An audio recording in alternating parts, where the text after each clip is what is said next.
كما بينها سنة رسول الله صلى الله عليه وسلم وليس الإسلام مقصورا عليها بل هي أركان ودعائم وأركانه ودعائمه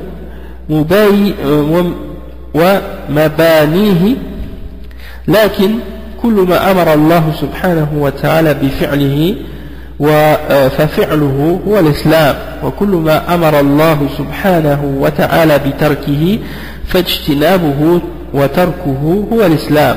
Donc le cheikh il dit que voici les 5 piliers comme ils sont venus dans le Coran al-Karim et comme le prophète sallallahu alayhi wa sallam, le messager les a expliqués. Et l'islam ne se limite pas uniquement à ces 5 piliers-là, parce qu'il y a des gens aujourd'hui, subhanallah, ils croient, ils s'imaginent que l'islam c'est juste ces 5 piliers-là. Et quand tu leur parles par exemple de l'islam, ou par exemple tu leur parles du hijab, l'obligation de la femme de porter le hijab, ou bien pour un homme de se laisser sa barbe, ou des choses comme ça, ils disent, ya akhi, ça fait pas partie des 5 piliers de l'islam. C'est pas juste, l'islam c'est pas juste les 5 piliers.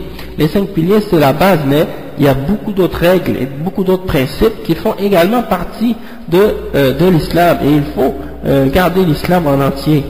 Donc le cheikh il dit donc c'est les 5 piliers, comme le prophète sallallahu alayhi wa sallam nous a expliqué, c'est pas seulement ça qui est l'islam, mais c'est seulement les piliers et les bases de la construction ou d'un bâtiment, mais tout ce que Allah a ordonné de faire, ainsi que son messager, de le faire, ça fait partie de l'islam. Et tout ce que Allah subhanahu wa ta'ala a commandé d'abandonner, ou tout ce qu'il nous a interdit, ou tout ce qu'il nous a demandé de nous en écarter, de nous en écarter et de l'abandonner fait partie de l'islam. يقول جل وعلا يا أيها الذين آمنوا ادخلوا في السلم كافة. السلم هو الإسلام، أي اعملوا بكل شرائعه ولا يقتصر على بعض شرائع الإسلام ويترك البعض. Et le cheikh il mentionne un verset dans Surat al-Baqarah, le verset 208, qui dit que Allah subhanahu wa ta'ala a dit ô vous qui ont cru, ô vous les croyants, entrez en entier dans l'islam, entrez dans l'islam en entier. Le cheikh il dit que as-silm, c'est-à-dire l'islam, et appliquez ou agissez selon toutes les principes et les règles de l'islam. Donc l'islam ça se limite pas uniquement à certains rituels ou à certains principes, et on peut, en disant qu'on peut en appliquer certains puis abandonner les autres. وقد هم قوم أن يأخذوا ببعض شرائع الإسلام ويتركوا البعض الآخر فأنزل الله فيهم هذه الآية. Donc il y a des gens qui avaient pensé qu'ils allaient pouvoir prendre certaines parties de l'islam puis laisser tomber d'autres parties de l'islam, et Allah subhanahu wa ta'ala a révélé à leur sujet, vous qui avez cru, ya ayyuhalladhina amanu udkhulu fi s-silmi kaffatan wa la tattabi'u khutuwati ash-shaytan innahu lakum aduwwun mubin. Vous les croyants, entrez dans l'islam en entier et ne suivez pas les pas du shaytan, certes pour vous c'est un ennemi clair. ولكن هذا حسب المقدرة والاستطاعة, et ça c'est selon bien entendu la capacité et le fait qu'on soit capable de le faire. كما قال تعالى لا يكلف الله نفسا إلا وسعها. Allah subhanahu wa ta'ala il ne met pas sur une personne une charge qu'elle n'est pas capable de porter. Il ne met pas sur une personne une charge qu'elle n'est pas capable de porter. Donc c'est toujours selon ta capacité.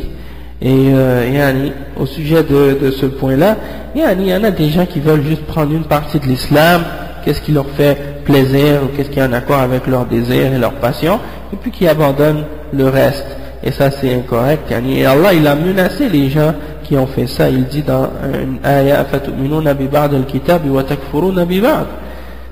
Est-ce que vous acceptez une partie du livre alors que vous rejetez l'autre? Alors ça c'est grave. Et Allah dit فَمَا جَزَاءُ مَنْ يَفْعَلُ ذَلِكَ مِنْكُمْ إِلَّا خِزْيٌ فِي الْحَيَاةِ الدُّنْيَا وَيَوْمَ الْقِيَامَةِ يُرَدُّونَ إِلَى أَشَدِّ الْعَذَابِ. Donc il dit, Allah subhanahu wa ta'ala dit, celui qui fait ça, il aura dans la dunya, il va juste avoir un châtiment d'ignominie, c'est-à-dire d'humiliation.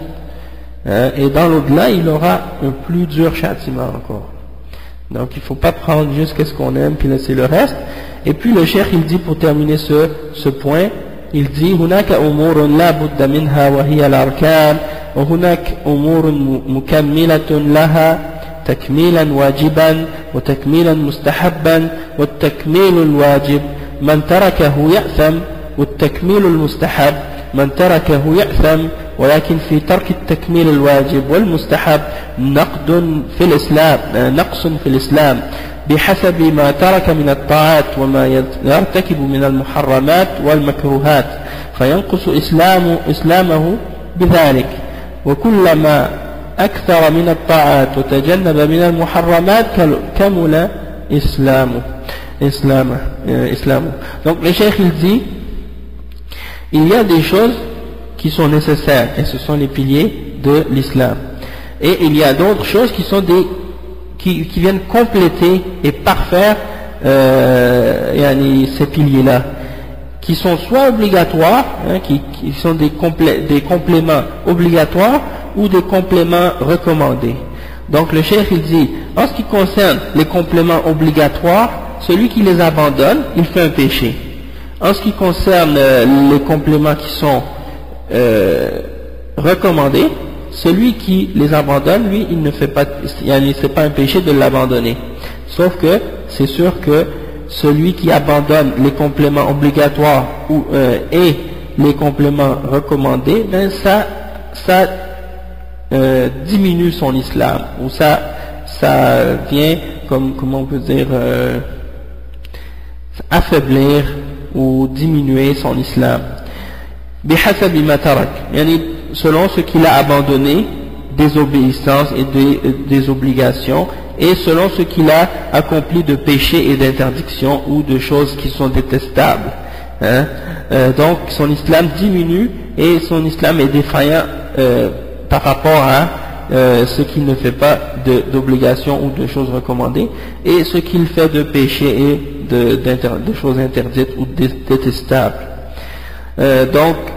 Et plus qu'une personne augmente dans les adorations et dans l'obéissance, et plus qu'il s'éloigne des interdictions, et bien plus son islam est de plus en plus parfait. Donc, ça vient terminer le cours numéro 4 dans le livre Durusun min al-Qur'an al-Karim, c'est-à-dire la section où le cheikh a expliqué l'islam en général. Donc on a expliqué ça, et le prochain cours, Inch'Allah, on va commencer le cours numéro 5 dans le livre Durusun min al-Qur'an, qui parle de la foi dans le Coran, al-Iman fi al-Qur'an al-Karim. Donc là il va expliquer en détail tout ce qui a rapport avec la foi, et qu'est-ce que c'est la foi, et les gens qui ont dévié dans la foi, et toutes ces choses-là. Donc Inch'Allah, on se retrouve alors samedi prochain à la même heure. Pour vous c'est 15 h en France, 9 h à Montréal, et on continue notre dars Inch'Allah. Probablement ça se pourrait bien que ce soit le Ramadan qui commence, donc il n'y a pas de problème, on pourra continuer quand même, puisque ça va être des hasanat Inch'Allah qui vont s'augmenter pour nous bi'idhnillah. Donc subhanakallah wa bihamdika ashhadu an la ilaha illa ant astaghfiruka wa atubu ilayk. Barakallahu fikum wa jazakumullahu khayran ila al-liqa al-qadim inshallah. Assalamu alaikum.